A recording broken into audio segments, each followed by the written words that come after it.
Well, I don't know. I didn't get a phone call from Bill Clinton before I jumped in the race. Did any of you get a phone call from Bill Clinton? I didn't. Maybe it's because I hadn't given money to the foundation or donated to his wife's Senate campaign.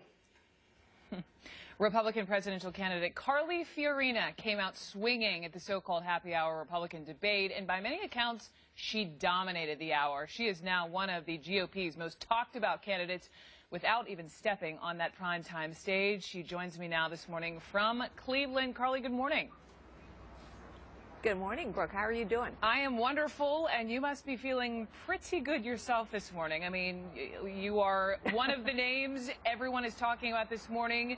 You came out last night. You took on, you've taken on Jeb Bush and Hillary Clinton and Donald Trump and the president.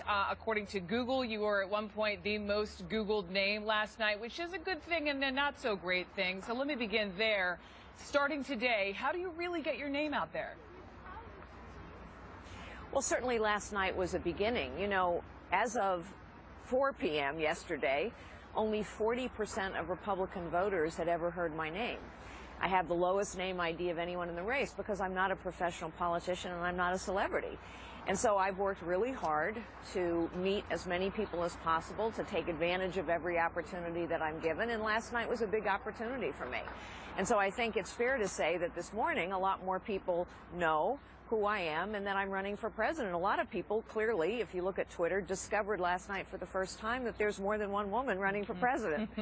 You're it for the Republicans this go around, and so let me stay on women. You have taken a swipe at Jeb Bush and his comments he made Tuesday with regard to why are we spending $500 million on women's issues. So you took that on. But let me ask you about women and Donald Trump. This was part of an exchange. You've called women you don't like fat pigs, dogs, slobs, and disgusting animals. Your Twitter account... Only Rosie O'Donnell. No, it wasn't.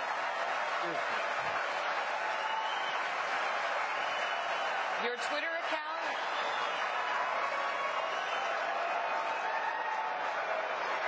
Thank you. For the record, it was well beyond Rosie O'Donnell. Yes, I'm sure.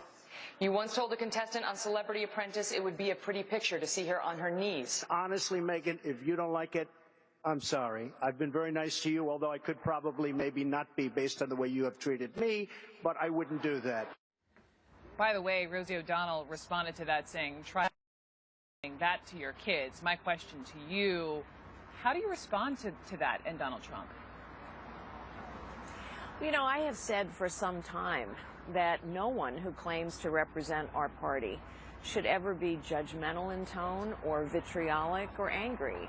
I just think it's inappropriate to call people names, who's ever doing it, and I think all of those names are clearly inappropriate. So had you been on that stage last night, and I'm assuming perhaps you would have jumped in, what would you have said to him? Well, I wasn't on that stage last night. I was on a different stage. But I think... But if you were? I would say what I've just said to you. I would say what I've just said to you, which is, I think when we paint with a broad brush, when we hurl personal insults, when anyone attacks someone... By the way, Donald Trump, sadly, isn't the only one that does it. I mean, honestly, President Obama, in his speech about Iran 2 days ago, compared Republicans to people in Iran chanting death to America. That is equally inappropriate. It's painting with a broad brush. It's totally judgmental. It's vitriolic. It's unfair. So anytime people start calling other people names, it's unfair. It's uncalled for. It does not help our political debate.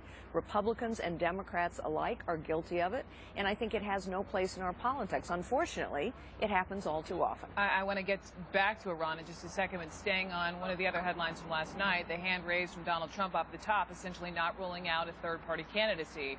Your reaction to that? Well, of course, I'm disappointed, as I'm sure many Republicans are. If you're going to run as a Republican, then presumably you care about the party. Would you run if this was an option for you? If you didn't get the nod from the Republicans for that nomination, would you consider third-party ticket? I would not. You would not. Let's skip to Iran. You are a businesswoman, and from that perspective, you know, in any kind of difficult negotiation, sometimes you have both sides have to leave something on the table.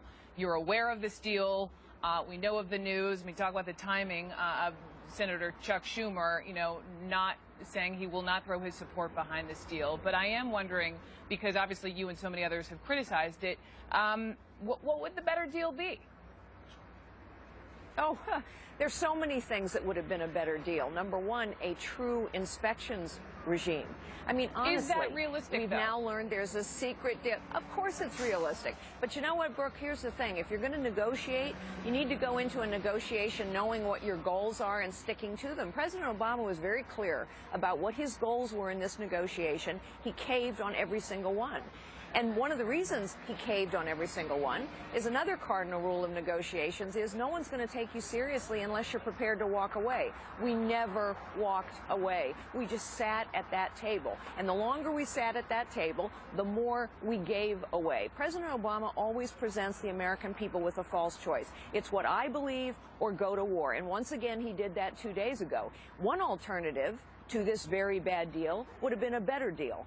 But on day one in the Oval Office, I will make 2 phone calls. One will be to Bibi Netanyahu, a man I've known a very long time, to tell him that we will stand with the state of Israel. The second will be to the supreme leader of Iran, who realistically might not take my phone call.